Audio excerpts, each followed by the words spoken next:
What's good, world? What's good, world? What's good, world? MIAB back with another reaction video. What's good, world? Reaction video. Let me grab my hat off the floor. What's good, world? MIAB back with another reaction video. MIAB back with another reaction video. What's good, world? MIAB back with another reaction video. Appreciate you tuning in. If you're new here, hit the subscribe button. If you ain't new, make sure you get somebody else to subscribe so we get the channel popping.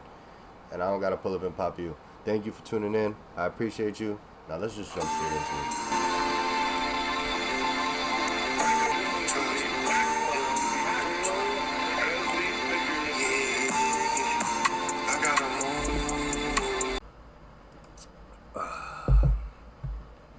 Let's go, world. I was watching this interview. It made me think. It made me question a couple of things. And it made me actually wonder, as much as a fan of I am of the UFC, they don't truly they don't have the best heavyweight in the world, do they? Like, I don't believe that. And normally I wouldn't say that as far as like being such a heavy MMA fan. I just don't believe Tom Aspinall is the best representation of our sport yet. We shouldn't say that whoever's the heavyweight champion of the UFC is the best heavyweight in the world, because I just don't agree. And I think boxing holds that title. Why, I don't know. But the big man, the best heavyweight in the world, is always held in boxing. Not because anything special, but they get paid the most. They get paid the big bucks to be the heavyweight. They get paid, they get the big fights. Most of them, there's more heavyweight fighters in boxing that are making millions than probably UFC will ever see. You know what I'm saying? There's a lot of stars in the heavyweight division in boxing. So to say that the UFC has the best not the best boxers, but to say that the UFC has the best heavyweight in the world is a little crazy. Especially when John Jones should be, especially when there's fights that Tom still hasn't got to yet. He's literally gonna have his first title defense. Why do we rush these things? I don't know. Two, I wanted to talk about the whole situation with the TKO boxing and the Muhammad Ali Act and the boxing promoters and the Dana White being a thief and all these things. It's a lot of things that I really don't give a fuck about. People keep trying to argue with me in the comments about some of these situations, which I don't give a fuck about the fighters' pockets as long as they are being fed with it, as long as they're eating good. Now, do I think they need to make $500 million a fight? No, hell no. And this is coming from somebody who will watch an illegal stream. I don't think money should be involved all the way to the T. Like, you know what I'm saying? They feel like they need to get money on merchandise, drinks, food, this, that, blah, blah.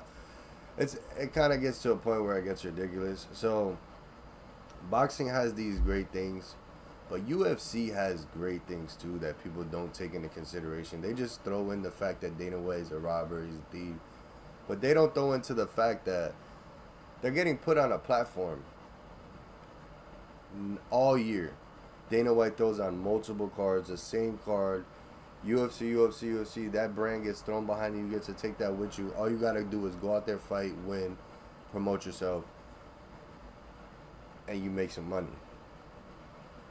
The problem is that these new people, is that in this new world that we live in, is that everybody wants to be Jeff Bezos. Everybody can't be the billionaire all the damn time. Why can't we be okay with making a couple million and being settled, and then letting 7 more, 10 more people eat because we did that? Which will never be the case. Boxing is the same exact way. Boxing pays people a bunch of money. The main fighter on the card will get $200 million, let's say, and the second fighter will be getting $1 million. It's a very different pay grade. Like, the pay jumps crazy in boxing, and a lot of boxers are dying broke. A lot of UFC fighters, there is 500 maybe 700 contracted UFC fighters. And we know, I'm trying to tell you, we know about 200 of them. And you might not even believe it, but if you've seen their names and if you've seen their faces, and you would probably be like, damn, and you put it down on paper, you would probably know 150, 200 fighters, and you didn't even realize it. They don't have 20,000 fighters to pay. And I'm not saying the money problem is good on either side. I'm saying that both situations are fucked up. And y'all gotta understand that as fans, that you're fighting for money that it's not even your pockets to be worried about. We need to be worried about making sure the sport stays pure, making sure that the things inside of this sport don't get changed into this gimmick, like boxing and letting Jake Paul fight Tank Davis. It's in the midst of Tank Davis's career, right after a draw with another great boxer, Lamont Roach. Now we'll never know what Lamont really was or Tank really was in the time that it could have been, because Lamont could lose to Pitbull, Tank could get beat up by Jake, and that fight goes straight out the window, and they just ruined a giant fight, a real fight that should have happened, because they chose gimmicks. That's the one reason why I respect UFC more. And obviously I hope they get paid more, but in reality, anybody, if you guys want to argue with me, UFC fighters have a better road than a boxer.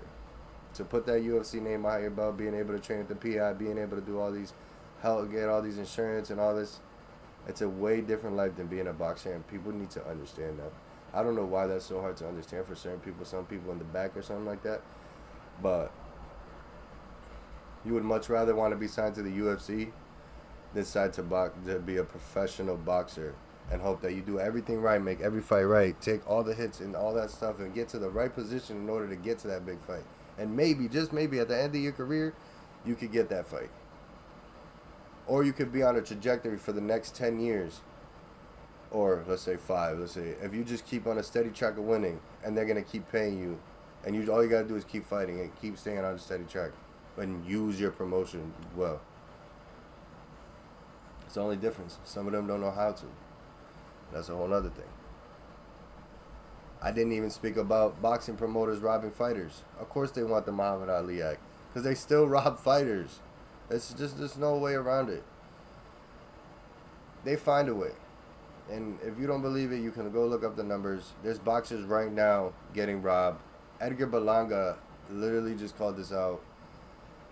There's managers getting paid more than the fighter is for the fight that they're going to fight in. And that's literally insane. So if you think Dana White is the worst, boxing is the same way. And they're both shitty. But that's what business is. A lot of people go to work. Everybody goes to work every day, and the business makes more than they'll ever fucking make.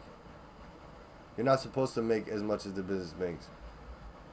It's just how it is. And some people got to understand that, because I feel like it goes right over certain people's heads. You go to work every day for a business that's making billions of dollars. That doesn't mean that you're going to make millions. You're not even going to make nothing close to that. Some people are going to work for $20 an hour. Don't change nothing. What the business makes. It's just what it is. But the UFC does not have the best heavyweight in the world as of right now. Appreciate y'all. I'm out of here. Let me know what you think. Sheesh.